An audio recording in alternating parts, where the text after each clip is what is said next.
Bonjour et bienvenue dans notre édition du journal du 20 avril 2024. À l'une des actualités, le pays est sous l'émotion d'attente de la sortie du gouvernement souminois. La population se demande et se pose plusieurs questions sur la nomination du ministre qui vont travailler avec la première ministre Judith. Vraiment, félicitations.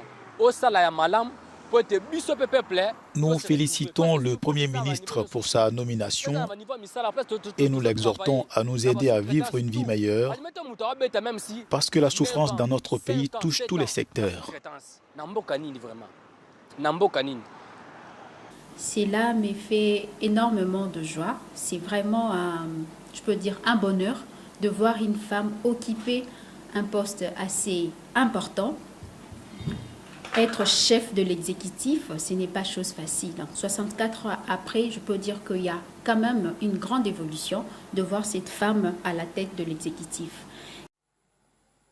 Madame le Premier ministre, Madame Judith. Les activistes perçoivent cette nomination comme un gage d'espoir pour l'égalité des genres. En fait, nous sommes très heureuses, toutes les femmes en fait, de voir que le président, au moins, il a écouté les femmes pour nommer comme Premier ministre une dame, pas n'importe quelle dame.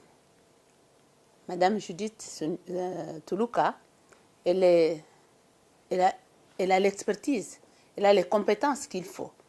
Partout où elle est passée, elle a montré de quoi elle est capable de faire. Judith Suminwa Toulouka prend fonction au milieu d'une escalade de violence dans l'est de la RDC.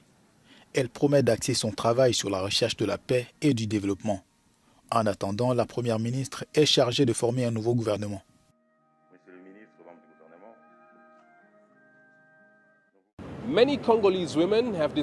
De nombreuses femmes congolaises ont décrit la nomination de Judith Suminwa comme une étape cruciale vers la participation accrue des femmes à la vie politique de RDC. Son expérience internationale parle pour elle. La consolidation de la paix l'aidera à résoudre les problèmes du pays, des problèmes qui ont maintenu des millions de Congolais dans la pauvreté. Nous sommes dans la rivière Ubangi où un navire ou un baleinière s'est effondré dans l'eau, où plusieurs personnes ont été renversées dans l'eau, où les bilans restent toujours inconnus. Jusque-là, nous attendons les actualités en ligne.